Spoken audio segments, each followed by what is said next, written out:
Hi beauties, I know I promised a natural hair tutorial next, but I absolutely hate that footage. So what we're going to do today is how to change out your closure. And I apologize for the car noises. I'm in the car, one of the few moments of peace I get, as we can see from my assistant in the background. Anyways, baby boy, they say eating my body is this is from the hair is from Beauty Forever hair. Everything is gorgeous on this wig. The hair is still intact and everything, except that this closure is all the way balding. So I mean, unfortunately, this is one of the consequences you pay when you bleach your knots. So the wig was gorgeous, but then it shed. So what I've done here, as you can see, is I've isolated the closure from the wefts, and I'm just showing you here that the wig is big. I received it just stretched, I guess. So I received the measurements from the client, which was 21 and a half, and I think I zoom in just to show you. Never mind that my tape starts at 2, so just subtract 1 and you'll get 21 and a half.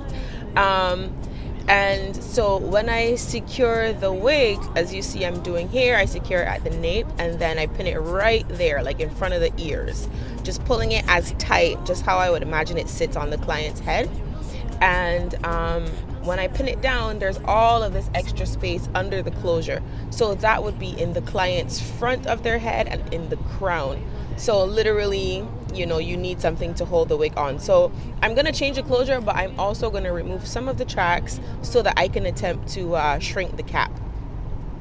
So I'm zooming in here, and what you see I'm doing, I'm strategically looking for the threads that are holding the wefts to the closure. And if you watch my how to make a closure wig video, you know that I pretty much sew my wefts like directly against the closure or kind of like on top of. So I'm removing that top weft from the closure, and I'm just trying to make sure you can see like the little snips. And once I release that, this is how it's looking. So now that I've got that first track out of the way, I'm going to go ahead and remove the threads that are holding the closure to the wig cap. Now this cap is also pinned down at the corners of the closure, so it does not fall back. So just a really quick note is that if this is your wig, your head, whatever, and you're changing out the closure, you really shouldn't have to do all of this because you've already measured it, and it should still fit you, right? So you should be able to just pop it back onto your wig canvas and pin it down and just sew. But what I'm having to do is remove tracks. Oh, this is what the closure looks like after it's been removed. But what I'm having to do is remove tracks so that I can recapture some size. So here I'm just checking it out, pulling it in tighter again to the measurement, trying to see how I feel about it. All of this cap here, this is what I want to remove. Oh, here goes the closure. So I tried to lighten the closure to match the wig. Listen, I'm no colorist. It's obviously not the same color, but I still thought it was super pretty, and it kind of gave a little bit of dimension until the client goes back in and lightens it some more. But I wanted to provide more or less a ready to wear unit. So like I said, I'm securing and reassessing for size. And at this point I decided I think I need to take out one more track because it's still a little bit gaping in the crown of the wig. So that's what I'm doing here. You're superwoman. I did mad over you, boy. You did mad over me. Let me know. Your girl is ashy, man. So shameless plug. The client provided me with some satin hands, so we're good to go. Check her out on Facebook, Mary Kay by Monica Cumberbatch, okay? So I'm taking my time with that. I'm really slow. So even though this is double time, look how slow it looks. That's how careful I was being with this thing. So again, readjusting, refitting, and reassessing just to see how much, how close we are to the goal. I don't know if you can see it here, but that thread is hanging in the front because I've already passed it through the cap. So I just passed that through there, and then I began to pin down the closure with my T-pins. So I'm pulling the cap in and pulling the cap down, making sure that they are lined up. So that's the first corner.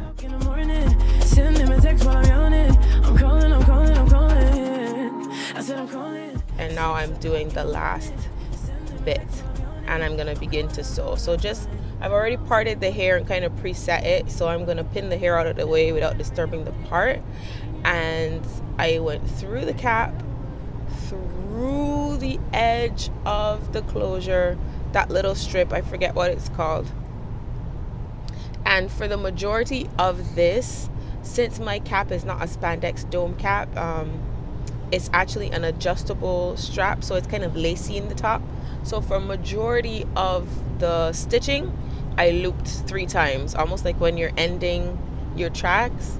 And I'll just show you again. So I went through the lace as much as I can, and just through quite at the edge of the PU strip, the edge of that PU strip. And most times I triple knotted the thread just for the security.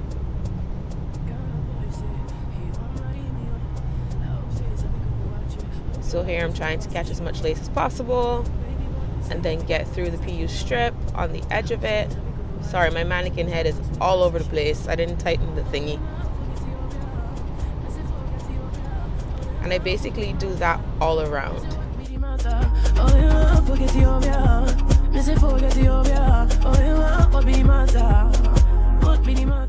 So here I got to the end, the edge of that closure, and you see I'm tying a knot. Go on the other side with a new needle and thread and start going that way. What I'm showing you here is that I actually didn't start at the edge. I found this method to work better. So I started like an inch back where I'm showing you, then I sewed forward to the edge, and then I overlapped and sewed back to that back corner. And I've actually been doing this with my wigs, with the 2 needle thing. Like I make it like that, so when I replaced it, I just replaced it like that, to make sure that the closure sits straight. But starting an inch back actually affords me not having the knot at the front of the closure. I know if you ever made wigs, you came into that. I'm zooming in because I wanted you guys to see, like, it's not all the way even. So I'm actually having to dig like under the weft to find enough lace to grasp, because the lace on this side has bigger holes. And I'm doing my triple knot, of course. So that was just on the side. At the back is good, and it gets a little awkward here because I'm used to sewing with 2 hands, but I'm having to pull the closure on top of the weft just to make sure it sits evenly, and sew with 1 hand. So I'm grabbing the lace as close to that final weft, or my now closing weft, since I removed the other one. I'm getting the lace as close to that. I'm going through the edge of the PU strip as we've been doing, and then I am triple knotting. Sometimes I don't, most times I do. And you see me pushing the lace up under the closure. So I'm pushing the lace up under the closure, and then sewing as close to the track as I can. So with that lace that I'm pushing up under there, if you've ever made a closure wig, you know you flip the wig inside out and you cut out the excess cap from under there.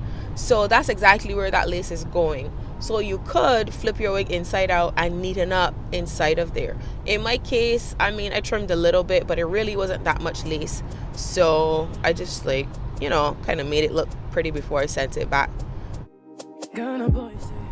And this is pretty much the end of the video, because that is looking like my final stitch there. And I just make a triple knot and tie it like a shoelace, and that's the end of that. Yep, there we go. It's time to pull out those T-pins and see where we stand.